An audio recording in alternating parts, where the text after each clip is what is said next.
Suspected Florida shooter's history of radical ideas. A tragic shooting at Florida State University has left a community reeling, but the details emerging about the alleged shooter, Phoenix Ikner, paint a disturbing picture of radicalization and hate. This isn't just a story about a senseless act of violence.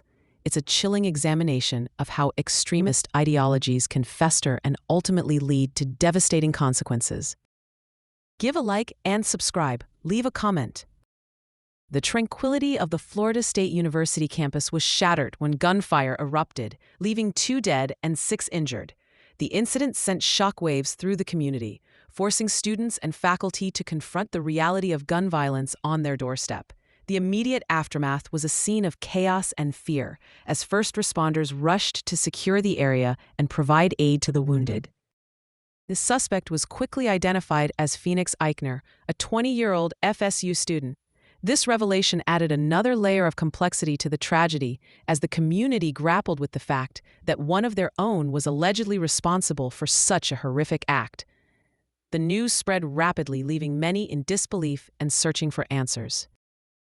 Adding to the already complex situation, Ikner is the son of a Leon County Sheriff's deputy. This connection to law enforcement further complicated the narrative, raising questions about access to firearms and the potential influence of his upbringing. The irony of a sheriff's deputy's son being accused of such a violent crime was not lost on the community. It has been revealed that Ikner allegedly used his mother's weapon in the shooting. This detail underscores the ease with which individuals can obtain firearms, even when they may pose a danger to themselves or others. The focus now shifts to understanding how Ikner acquired the weapon and what steps, if any, could have been taken to prevent this tragedy. In the wake of the shooting, classmates have come forward to describe Ikner as someone who espoused right-wing conspiracy theories and hateful rhetoric. These accounts paint a picture of a young man consumed by extremist ideologies, whose views were often expressed in a disturbing and unsettling manner. The details of these views are now under intense scrutiny. Specific examples of Ikner's views have begun to surface, revealing the depth of his radicalization. He allegedly claimed that President Biden illegally came into office, echoing baseless conspiracy theories that have fueled political division and unrest. These claims, often amplified online, can have a dangerous impact on individuals susceptible to misinformation.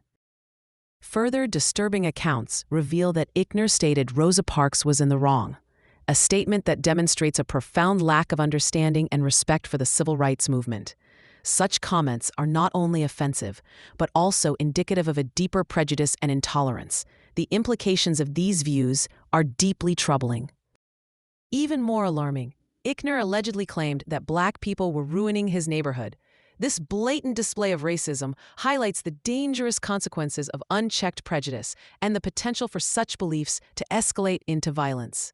These statements are a stark reminder of the persistent challenges of racial inequality in our society.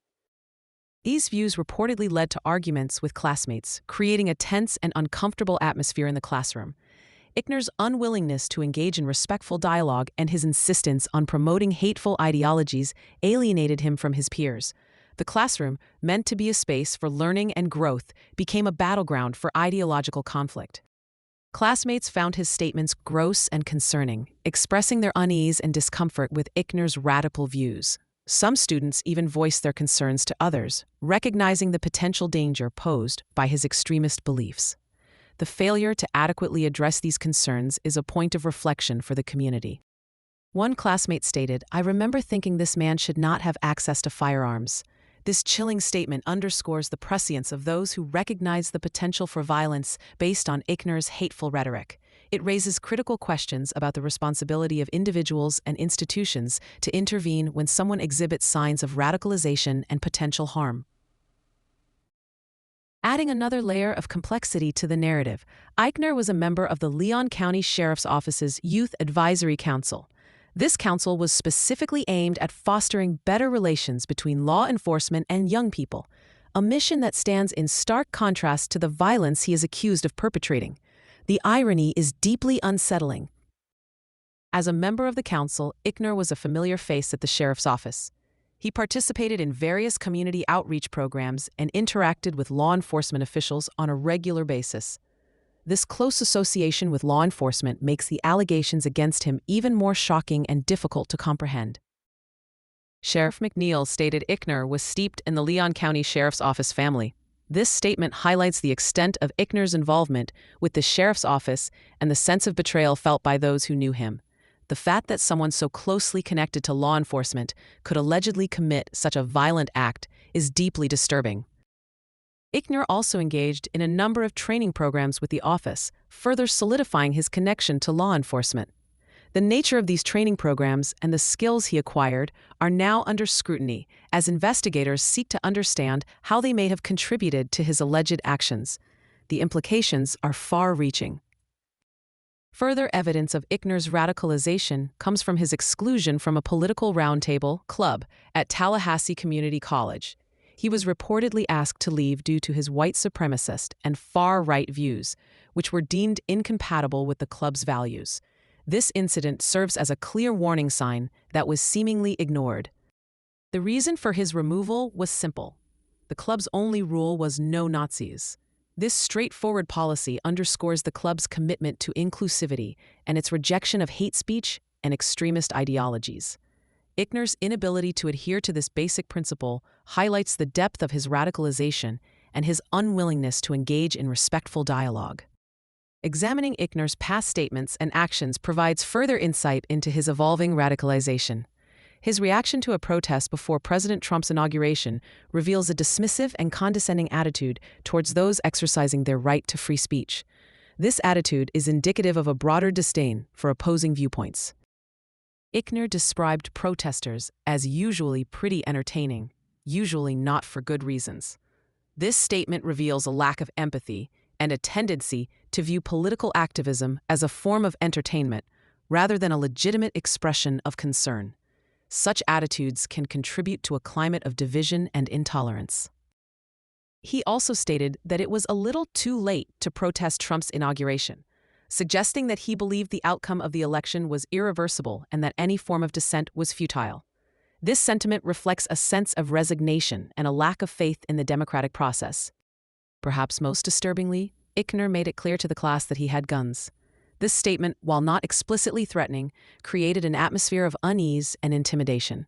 It served as a reminder of the potential for violence and the power that firearms can wield in the hands of someone with extremist views. News of Ikner being the suspect horrified people who knew him, but for some, it was not entirely surprising given his past statements. The shock and disbelief were palpable, but there was also a sense of grim inevitability among those who had witnessed his descent into radicalization. The community is now grappling with the question of whether this tragedy could have been prevented. Some expressed they were not surprised given his past statements, highlighting the fact that his extremist views were well known and had raised concerns among his peers. This raises critical questions about the responsibility of individuals and institutions to intervene when someone exhibits signs of radicalization and potential harm. One classmate stated, "Then, to see that it was him, I'm sadly not surprised." This statement encapsulates the sense of dread and resignation felt by those who had witnessed Ikner's transformation. It serves as a stark reminder of the potential consequences of unchecked extremism and the importance of taking warning signs seriously. The shooting incident itself unfolded near the university's student union, a central gathering place for students and faculty. The choice of location suggests a deliberate attempt to inflict maximum damage and terror on the campus community. The violence was swift and brutal, leaving a lasting scar on the university. Campus police responded immediately and neutralized and apprehended the suspect, preventing further bloodshed. Their quick and decisive action undoubtedly saved lives and prevented the situation from escalating further. The bravery and professionalism of the campus police are to be commended. Ikner was injured and taken to a local hospital, where he is currently receiving medical treatment. His condition is unknown, but he will likely face a long and difficult road ahead as he navigates the legal and psychological consequences of his alleged actions. The focus now shifts to ensuring that justice is served and that the victims and their families receive the support they need. Tragically, 2 people were killed in the shooting and 6 others were wounded. The loss of life is a devastating blow to the community, and the injured face a long and arduous recovery. The victims and their families are in the thoughts and prayers of the entire university community. It has been confirmed that the two people who died were not students at the university. This detail adds another layer of tragedy to the incident, as it highlights the indiscriminate nature of gun violence and the potential for innocent bystanders to be caught in the crossfire. The community mourns the loss of these individuals and extends its deepest condolences to their families. In the immediate aftermath of the shooting, the university issued an active shooter alert, warning students and faculty to take shelter and avoid the area. The alert system proved to be effective in disseminating information quickly and efficiently, helping to minimize the potential for further casualties. The campus lockdown was lifted shortly after 3 p.m. EDT, allowing students and faculty to begin the process of returning to their dorms and homes. However, the sense of fear and uncertainty lingered, and the campus remained on edge in the hours and days following the shooting. Florida State canceled all classes and university events through Friday, providing students and faculty with time to grieve, heal, and process the trauma of the incident. The decision to suspend classes was a necessary step in allowing the community to begin the long and difficult process of recovery. All athletic events have been called off through Sunday, further demonstrating the university's commitment to prioritizing the well-being of its students and faculty. The cancellation of athletic events is a symbolic gesture of solidarity and a recognition of the profound impact of the shooting on the entire campus community. The FBI is on scene and assisting local authorities in the investigation, bringing its expertise and resources to bear on the case. The involvement of the FBI underscores the seriousness of the incident and the commitment to conducting a thorough and impartial investigation. President Trump said he had been fully briefed, indicating that the White House is closely monitoring the situation. The attention of the nation is focused on Florida State University, as the community grapples with the aftermath of this tragic event. FSU President Richard McCullough called campus police officers absolute heroes, praising their bravery and professionalism in responding to the shooting. Their quick and decisive action undoubtedly saved lives and prevented the situation from escalating further. Florida Governor Ron DeSantis said, "We are all Seminoles today," expressing his solidarity with the Florida State University community. This statement is a powerful symbol of unity and a reminder that the entire state stands with the university in its time of grief. Tragically, this is not the first time that Florida State University has been touched by gun violence.